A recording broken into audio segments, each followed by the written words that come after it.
Before the Great Plague gripped Europe, before bells rang incessantly in the silent streets, before doors were stamped and houses were shrouded in peace, there was a different life, a slower life, a calmer life, a Europe still breathing in candlelight and the smoke of hearth fires. This evening, we are not visiting wartime castles, or rulers in palaces, or soldiers in muddy fields. We are looking at daily life, lives lived on narrow village paths, inside houses with wooden frames, at tables worn by generations of hands, around stables where animals sleep only a few steps away from people. Imagine walking through a small medieval settlement just after sunset. The sky is hazy and heavy. Lamps gleam softly behind greasy parchment. Footsteps echo softly on the stone paths. Somewhere, a pot is still simmering over a fire. A rooster stirs in its cage. A door creaks shut against the evening chill. No one yet knows what might happen. There is no talk of black swellings. The prayers of all the families are not whispered. There are no vehicles laden with corpses. Only weary villagers are closing out the day. A baker is wiping the flour from his hands. A woman is fetching water from the well. Children sit by the door, still half asleep. Travelers adjust their cloaks as they walk to the inn. This is Europe as it was before everything changed. A fragile silence hangs over thousands of villages. The story of this night unfolds within these moments, among kitchens warmed by wood fires, in farmyards filled with mud and straw, in the middle of bedrooms shared by all families, among prayers whispered before sleep, not just for survival, but for good harvests, consistent weather, and resilient animals. This is not the Europe remembered for disasters. This is the Europe of daily life, of habits, of silent waiting. A continent that still believes tomorrow will be like today. Life's diary. Millions of people across Europe lived like this. They weren't even aware of their circumstances. Most never left their villages. Their entire lives revolved around fields, wells, churches, and taverns. Days were shaped by sunlight. The weather determined them. There were aching joints and old tools. Mornings began with the sounds of animals, the movement of chickens, the slow mooing of cows, cold floors under bare feet. Evenings ended very early. Darkness was intensely felt in medieval towns. Because there was no electricity, the streets remained completely dark. The light of the fire flickered on the stone walls. Smoke seeped from the beams. The sounds faded as families huddled together for warmth. People ate slowly, subsisting only on bread, water-filled pots, and roots emerging from the damp earth. They talked about fences that needed repairing. They spoke of the neighbor's sick goat and the clouds that refused to let the rain fall. No one spoke of being a harbinger of disaster because they hadn't yet experienced it. Priests were taking notes in notebooks by candlelight. Merchants had closed their shops. Innkeepers were cleaning up the sticky floors stained with spilled beer. In a rural spot, a shepherd watched the stars appear, stars stretching across the black fields. This was a continent resting, a civilization breathing in rhythm with the seasons and bells. And in thousands of small houses, people lay on straw mattresses, listening to the wind beat against the wooden walls, assuming the world was awakening unchanged. This assumption is what makes this moment so powerful. Because we know truths they don't. That these ordinary nights are one of the last of their kind. that this peaceful Europe is only a few heartbeats away from becoming unrecognizable. Tonight, we return to the stillness before the storm, to the medieval world still going about its daily life. To our life before the plague, we return. Before the carts carrying the dead roamed the streets, before the bells began to ring throughout the neighborhoods, before fear entered through every door, life proceeded in a familiar order. In medieval Europe, villages awoke before sunrise. Roosters crowed in the misty air.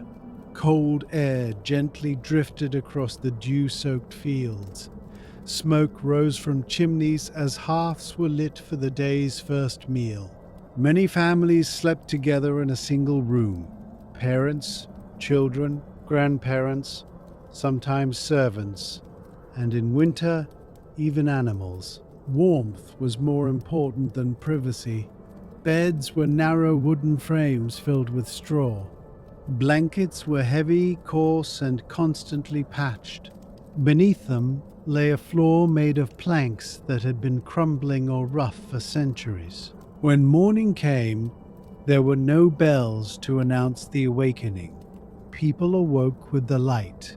The farmer rose from his pillow, put on his wet wool socks from the previous day, and reached for his cracked boots, which had been muddy for many years.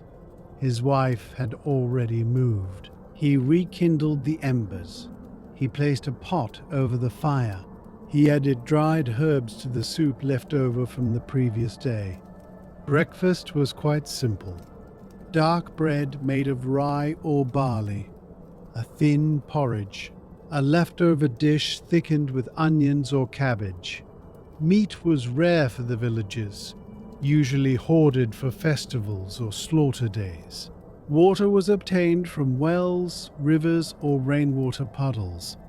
It was carried in buckets, balanced on shoulders, poured onto stone paths. Children could help from a young age. They would bring wood, chase chickens in front of the doors, hold baskets while filling sacks with grain. For most, education meant learning the cycles of the seasons: planting, harvesting, repairing fences, fixing roofs after winter storms. Towards midday, the fields slowly began to fill. Oxen pulled wooden plows that dug the soil into fine furrows. Men guided them with sticks and silent signals. Women sorted the vegetables in rows with their bare hands. In medieval life, hands hardened even in childhood. Skin cracked, nails were blackened with dirt. Villages smelled of damp straw, animal manure, smoke, and freshly baked bread. Every sound was clearly audible. The sound of hammers from a blacksmith's workshop. The sound of water overflowing from the well.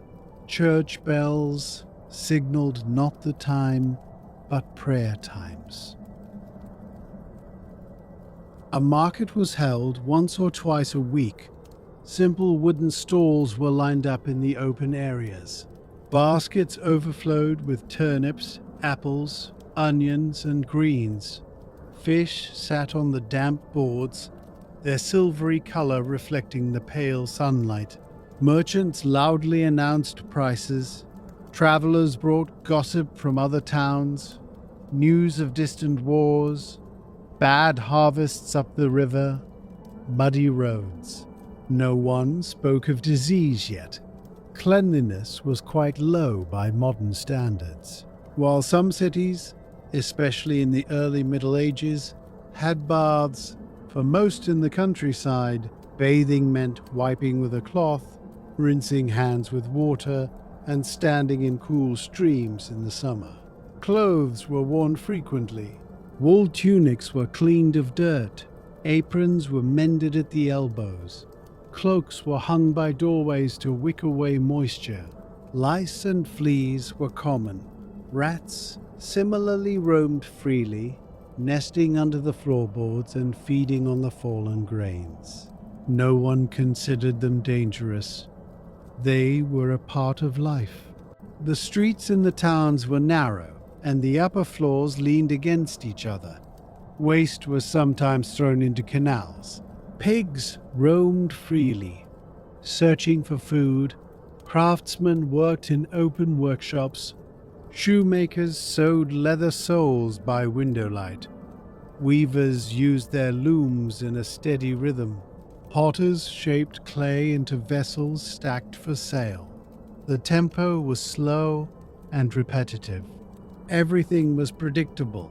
Even prayers were said according to a specific schedule.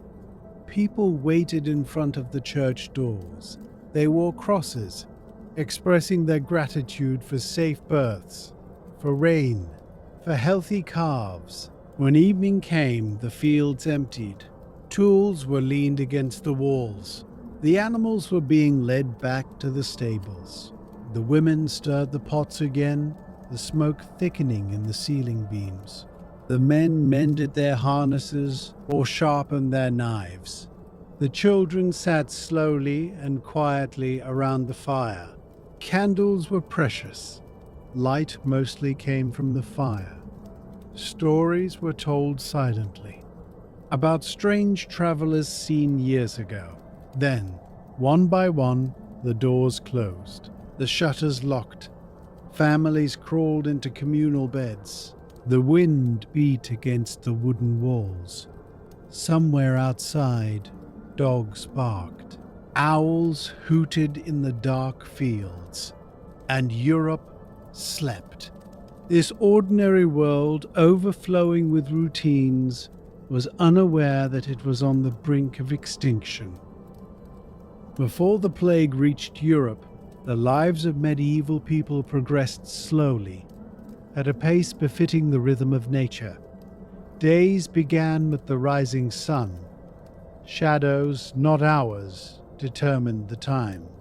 The sound of church bells echoing in the early morning was not only a call to worship for the peasants, but also a natural signal that it was time to work.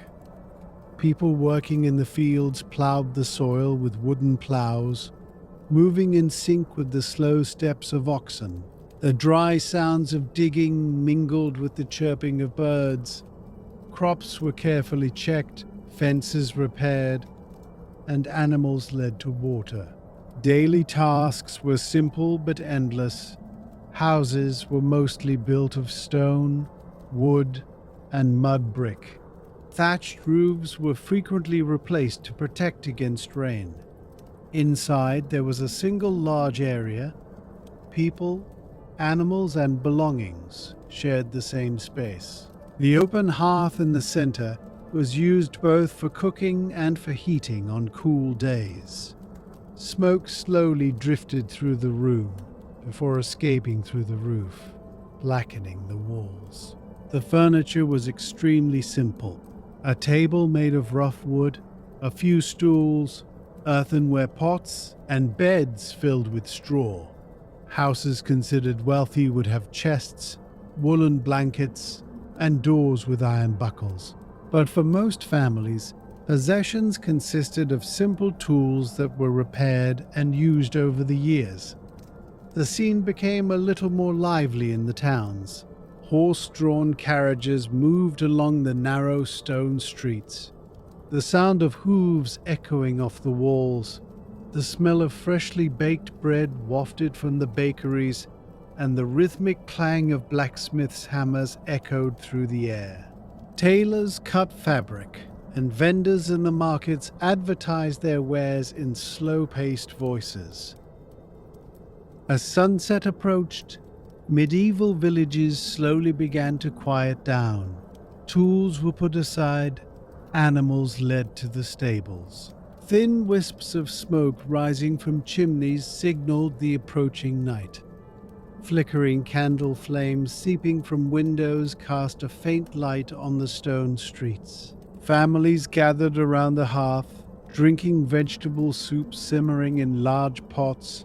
Hard bread softened by the fire and was eaten with cheese and barley porridge. Children fell asleep on blankets spread on the floor, and the elders slowly recounted stories of past harvests, harsh winters, or tales they had heard from distant lands.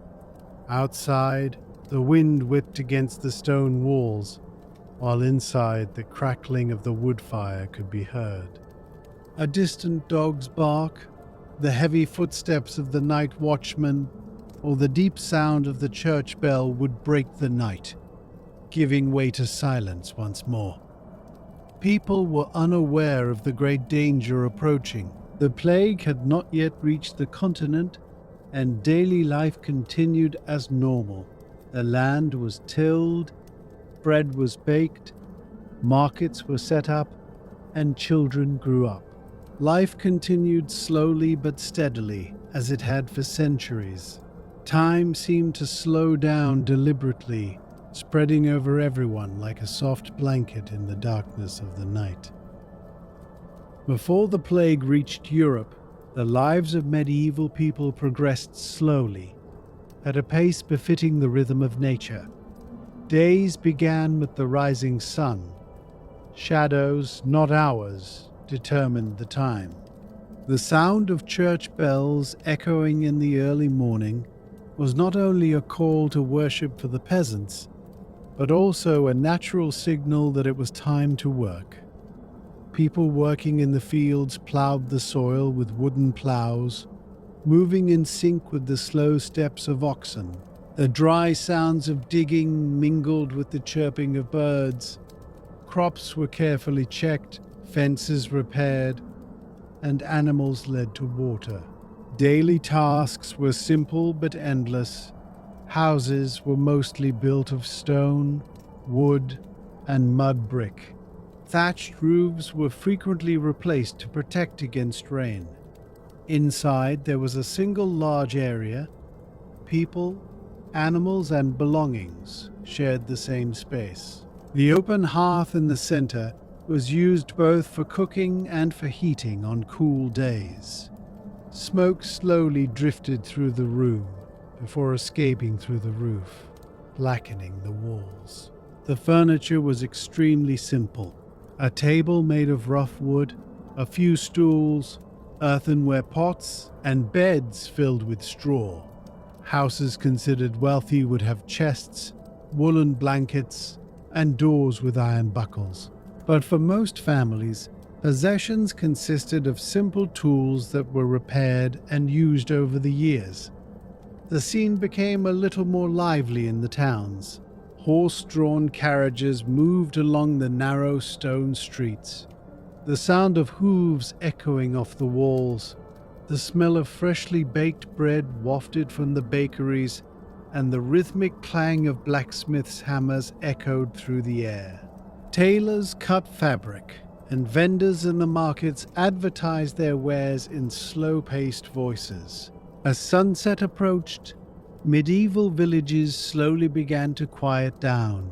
Tools were put aside, animals led to the stables. Thin wisps of smoke rising from chimneys signaled the approaching night. Flickering candle flames seeping from windows cast a faint light on the stone streets. Families gathered around the hearth, drinking vegetable soup simmering in large pots. Hard bread softened by the fire and was eaten with cheese and barley porridge. Children fell asleep on blankets spread on the floor, and the elders slowly recounted stories of past harvests, harsh winters, or tales they had heard from distant lands. Outside, the wind whipped against the stone walls, while inside the crackling of the wood fire could be heard. A distant dog's bark, the heavy footsteps of the night watchman, or the deep sound of the church bell would break the night, giving way to silence once more. People were unaware of the great danger approaching. The plague had not yet reached the continent, and daily life continued as normal. The land was tilled, bread was baked, markets were set up, and children grew up. Life continued slowly but steadily, as it had for centuries. Time seemed to slow down deliberately, spreading over everyone like a soft blanket in the darkness of the night. Markets in Europe before the plague. In pre-plague Europe, as the day progressed, the marketplaces, known as the centers of cities and towns, would gradually begin to fill with people. This gathering was quite small and quiet by today's standards. There were no shouting vendors or people rushing about. Everyone walked slowly. Conversations were short and glances were measured. The pace of the day depended on the speed of the animals walking and the position of the sun in the sky. Wooden stalls would open early in the morning. On them were sacks of barley, oats, and wheat. Baskets held bundles of onions, cabbage, and dried herbs. Salt, fish, pieces of cloth, and leather bags were lined up side by side. Everything was simple and unpretentious. There was only as much produce as needed. Women in heavy woolen dresses stood in front of the stalls, looking at the goods for a long time before asking the price. Men examined the goods with their hands clasped behind their backs. Children clung to their mothers' skirts, kicking the straw on the ground. Nobody was in a hurry. Time passed more slowly in the market. Guild members were also seen in these areas. Blacksmiths, bakers, weavers, and carpenters stood in their own areas. Each guild represented a world where the trade was learned slowly. Masters didn't yell at their apprentices. They showed them how to hold a tool, then stepped back and observed. If an apprentice made a mistake, they tried again. Repeating the same action many times was commonplace. Even the echoes from the blacksmith's shop had a calm rhythm. The hammer struck the anvil with a high but slow sound. There was the smell of bread rising from the ovens. The threads on the looms moved with a regular clatter. These sounds were the daytime melody of the cities. Because the streets were narrow, people greeted each other with a nod as they passed. No one bumped into anyone. No one shouted. Everyone knew each other because most people lived in the same neighborhood their whole lives. Horse-drawn carriages moved slowly, their wheels creaking rhythmically on the stone pavement. The animals' breath evaporated in the cold air. Dogs dozed by the walls. Cats waited beside the sacks of grain. The day passed like this. Small movements, repetitive tasks, slowly passing hours. And above all this, there was something invisible. Ordinariness. No one expected anything extraordinary, because that's just how life was.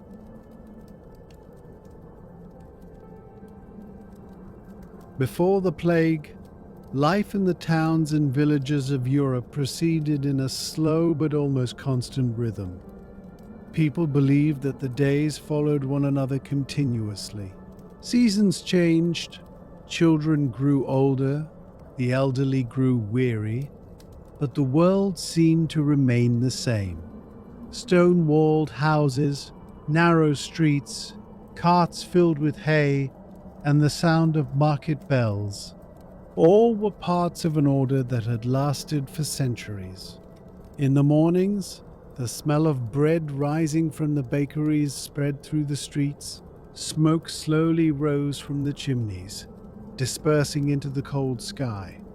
Townspeople, wrapped in their thick cloaks, emerged from their homes, drew water from the wells, and slowly opened their shops. No one hurried. Time was determined not by clocks, but by the position of the daylight.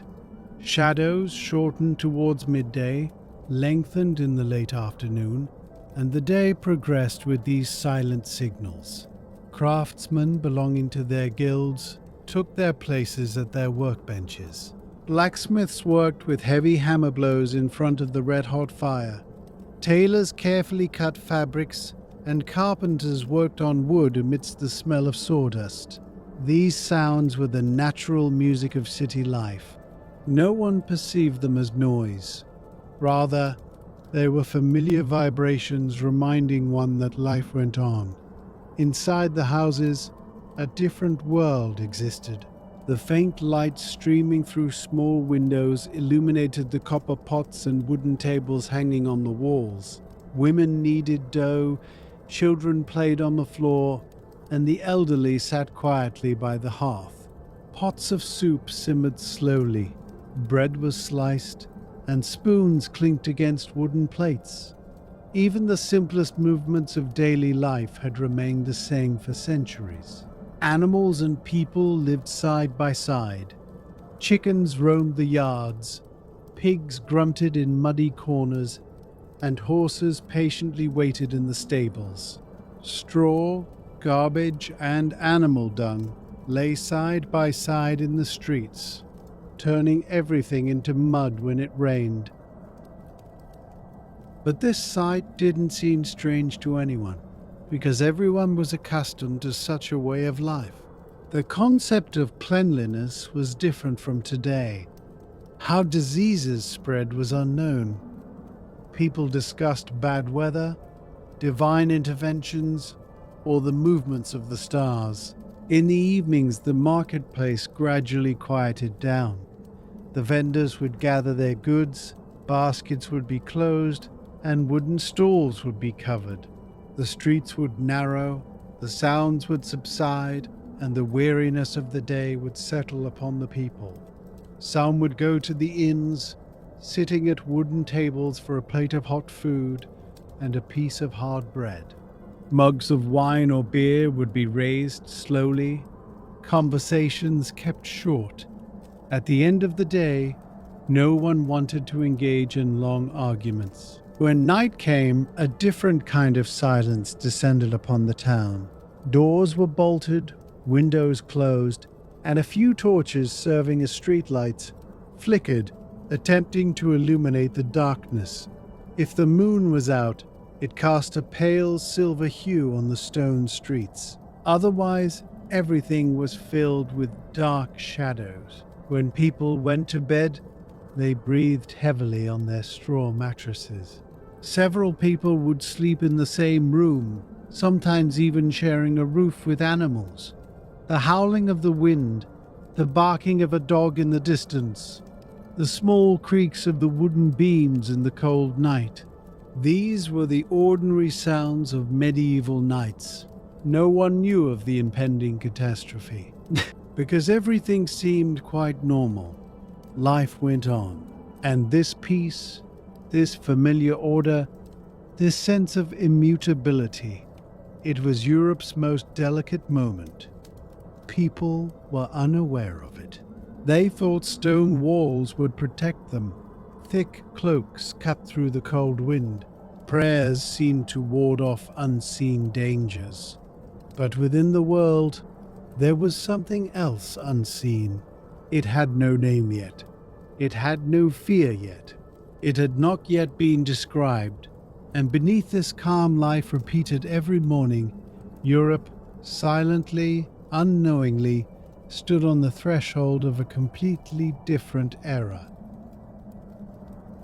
Before the plague, life in Europe was slow, quiet, and repetitive.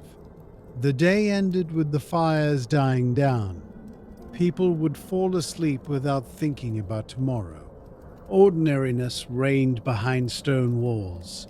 If you want to rest in this quiet past, subscribe to the channel, and now, close your eyes. Let history fall asleep.